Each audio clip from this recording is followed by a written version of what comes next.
Hey everyone, so we decided to put on this presentation due to the fact that there is a lot of marketing companies out in the solar industry. However, some fall short. So this presentation is here to show you one of the things that can really push the ball forward in your lead generation strategy.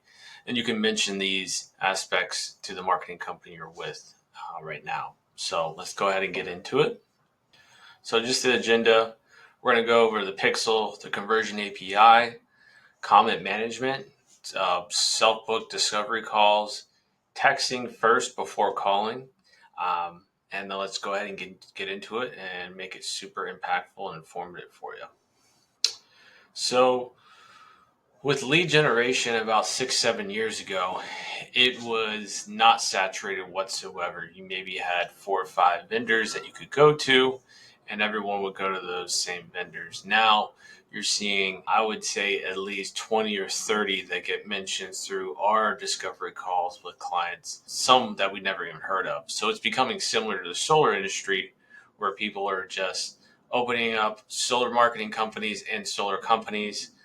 Within a year, you never hear of them again. So it's very vital that the company that you do choose has a track record of success and has some type of online presence. But the whole reason for this presentation is just to show you the highest impact lead generation strategies that you can use for your business that can set you apart from other companies in your realm or your competition. So we're really just going to focus on key metrics, some things that get overlooked quite a bit in the lead generation. A lot of people say, hey, create a funnel, create a form or survey, put it on Facebook and Instagram, and run it. Yeah, I mean, that's the easiest way to say it, but there's back-end automations, there's comment management, there's scaling the right way, scaling the wrong way, and plenty of different other aspects you got to look at what the user sees to make sure it's an effective lead generation strategy. So let's go ahead and get into it. So the season pixel is basically, as you see, like if you're looking for sunglasses, let's say you're looking for Oakley's and you're on their website, and then you go on Facebook as well, and then you see Ray-Bans. So what's happening is they're tracking your user data in different websites, and they're retargeting you. So it's like a piece of bubble gum where it's going to track you from site to site. Now, the good thing with a season pixel is, let's just say you've had a business for 5 years, you've been in the solar industry, you've been running ads for a consistent amount of time. What will happen is that season will get seasoned, and it will know what type of homeowner or demographic to show it to. So right now, if you're running ads,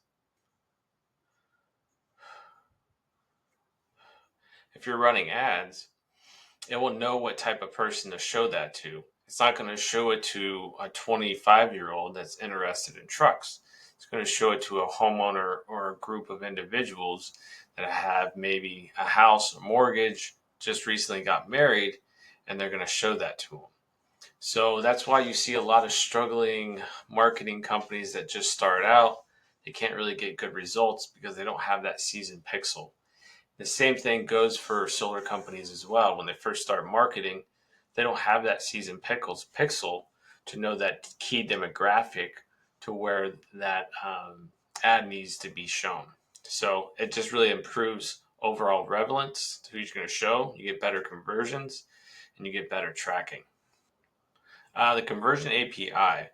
So maybe you've heard of it, maybe you haven't. Some people call it CAPA in the ad world. And basically what happens is a lot of the new iPhones now, if you buy one in the store, it will download the Facebook app. It says, hey, you want to opt out of tracking? Opt out of tracking. And if I were to click on your solar ad, I don't have the conversion API set up. I click on your ad and become a lead. That's not going to report back to the ads manager or the ad platform. And what ideally is going to be happening is you're going to get less and less conversions on the ad platform. And it's going to signal to Facebook or any other platform you're on that, hey, you're not getting a lot of conversions. This ad's not that great. So we're not going to prioritize that ad in the news feed. I'll say this a few times in the presentations, but you want to be at the top of the funnel. You want to be an ad that's, if someone wakes up in the morning, maybe they're scrolling for 1 minute or 2 minutes, you don't want to have that ad in front of that person's face if they've been scrolling for 30 or 40 minutes. That's the low of the funnel. To be a high of the funnel, to be maybe a first minute in the scroll in the morning, good way to do that is having the conversion API set up. And there's a couple different servers you can use. We use state.io. It's a very popular one. And there's a couple other ones you can use on the back end as well. It does take some custom coding. They're making it easier and easier for it to set up. But that's one of the things that experienced marketing agencies do have set up for all their clients. Okay. Now, what's really the advantage? Improved performance. It will record someone that's opt out of the iPhone message saying, I don't want to be tracked on Facebook, Instagram, or TikTok. If you have the conversion API set up, it's going to send that data back. Enhanced retargeting. It's actually going to track the people that opt out as well, and additionally people that opt in. So you get more comprehensive targeting, better quality leads. And the good thing about this is unfortunately there's lazy people all in the world, and we get lazy people in solar companies and solar marketing companies. I would say about maybe 50% of people in the marketing industry and solar maybe have this set up, maybe even less. We've had it set up for, I'd say, probably at least 2 or 3 years. I believe we're one of the first ones. But it's a thing that needs to get done in your business, especially on your website. If you want better tracking, overall better Google performance as well through organic traffic, because now with the new iPhones coming out each and every year, people don't want to get tracked. And this is one way to combat that. Management. So I kind of just asked you a question. Let's just say maybe you are on Facebook, maybe you aren't, but I'm sure some of y'all watching this video right now have had a post that performed really well. Just like a personal post, maybe it's like your son or daughter graduating and it got comments within maybe the first day, and then it started getting more comments and it started showing it to more people, and you're kind of thinking to yourself, what's really happening here? Never had a post blow up like this. Well, the reason that is it's getting a lot of likes, it's getting a lot of shares, it's getting comments. So let's say you have a friend list of 1,000. It's almost boosting that post over and over again because it's people getting engaged. Facebook and Instagram and TikTok like engagement. So if they know a post is getting a lot of engagement, they're going to push that into other news feeds, maybe your friends that you don't communicate that much, and that's why it's getting more engagement.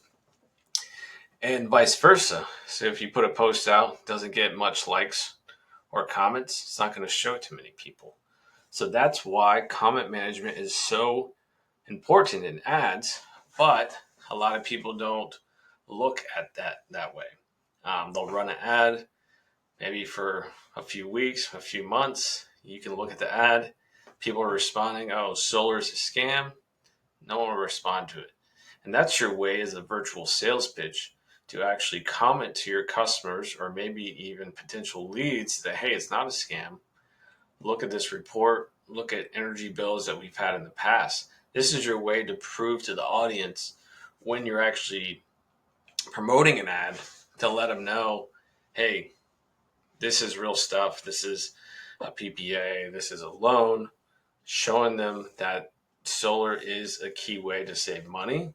But as you'll see, you can look at a lot of competitors' ads and you can click on the comments.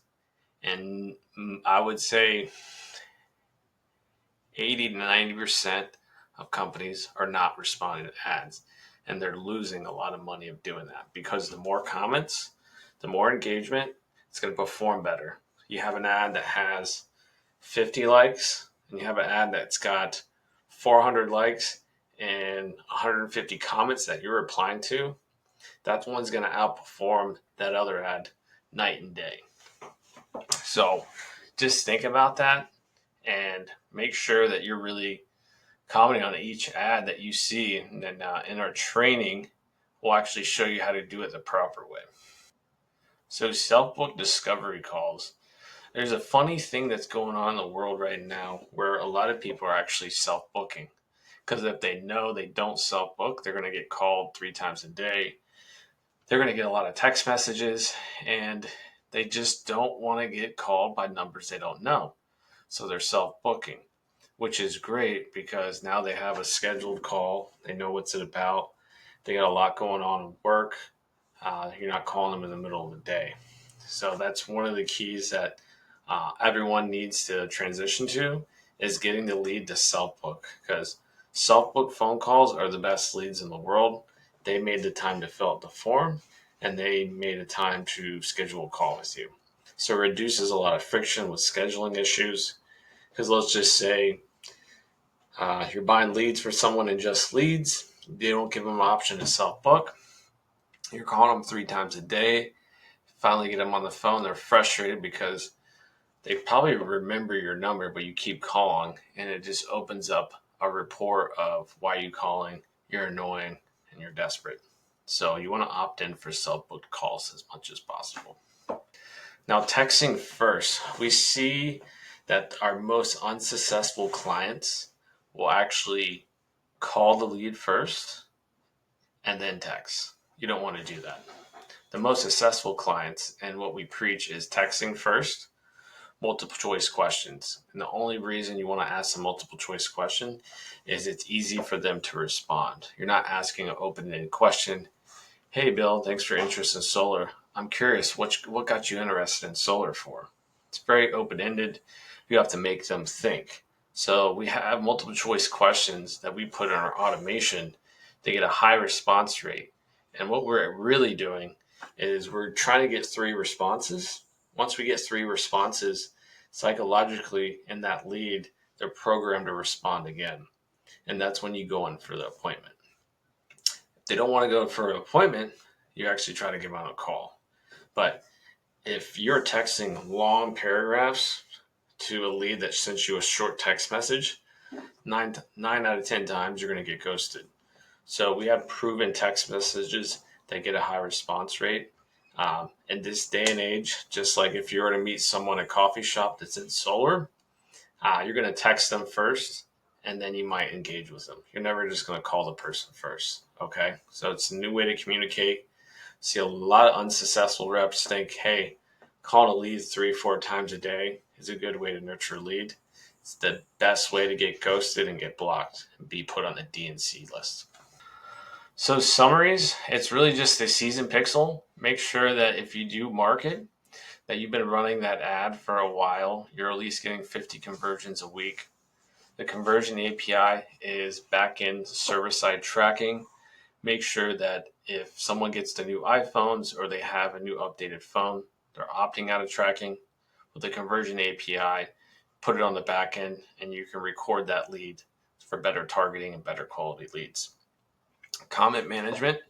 Just want to make sure that you're replying to each and every comment on your ads. The more engagement, the more likes, the more it's going to go on that top of the funnel on the first minute of the scroll. So better quality leads.